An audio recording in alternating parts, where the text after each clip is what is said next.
because it was really close. I almost lost her when she was born. She was born premature, and they sent in a psychiatrist to evaluate me right after labor. Yeah.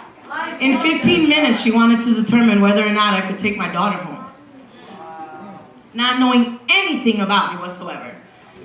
And I had to let her talk to my therapist just so I could take her home.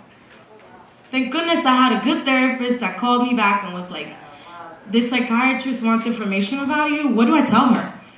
That was the best freaking phone call. I was like, just tell her I could take my kid home, that's it.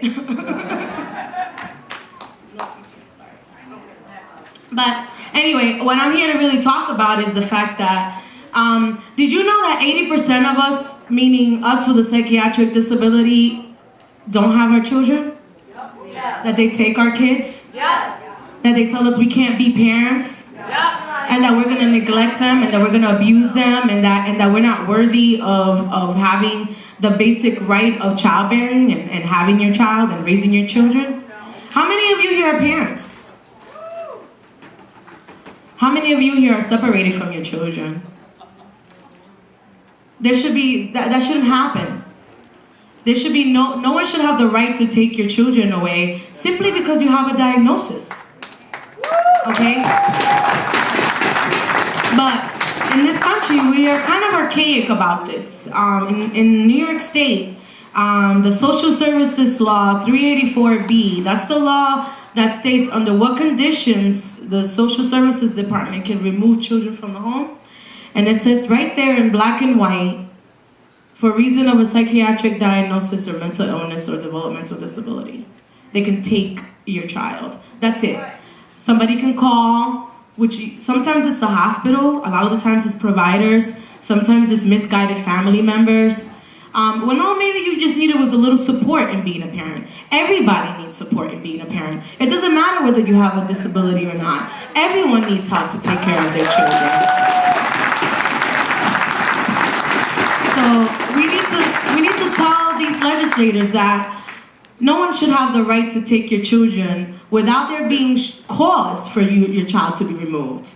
And there are children being taken away from the hospital.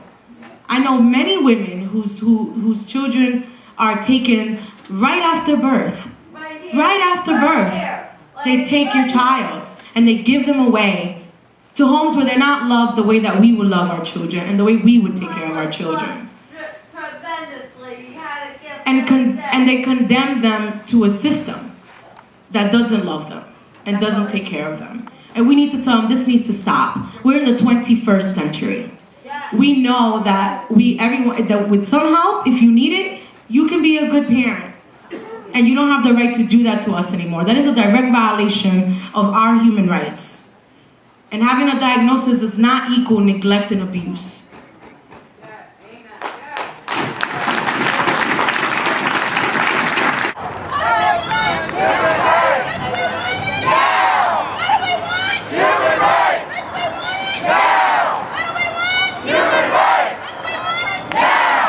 Dahlia had a question for you guys before. She asked you, and I'm going to ask you the opposite of that question. Okay, you asked how many people are parents. How many people here were children at one point or are children? Everybody, right? How many people got taken away from their parents when they were children? You have it all around too. Parents can and often do lose their children for medical neglect, for refusing to put their children on psychiatric drugs. Once in the system, children have little to no rights to be involved in the types of treatment they're getting or consent to them. In fact, by New York State law, a young person does not even get the right to be involved in their treatment until they're 16 years of age. If the youth are not allowed to make their own decisions until they're 16 years of age, who are the people that are making the decisions for them? The state. Exactly. Okay? So the state's making decisions for these youths. They are not protected at all. They don't get to make their own decisions. Basically, my first year and a half in college at University of Albany, I could not call home. I had to take myself off my psychotropic drugs, and I don't use the word medication for a reason.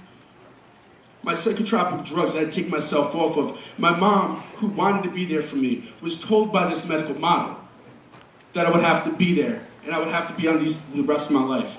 I had to take myself off of them without any kind of help, or else my mom threatened to kick me out of school and not give me any kind of financial support, and myself be homeless. A year and a half later, I was able to prove to her that it all worked out last semester. In fact, I had a 3.54.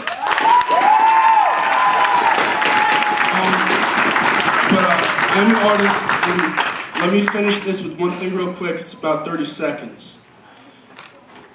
You see, I was the one who was supposed to quit. The one who was supposed to fall face down in ish. The one who everybody else seemed to wish well, but wondered if I ever had a chance in hell.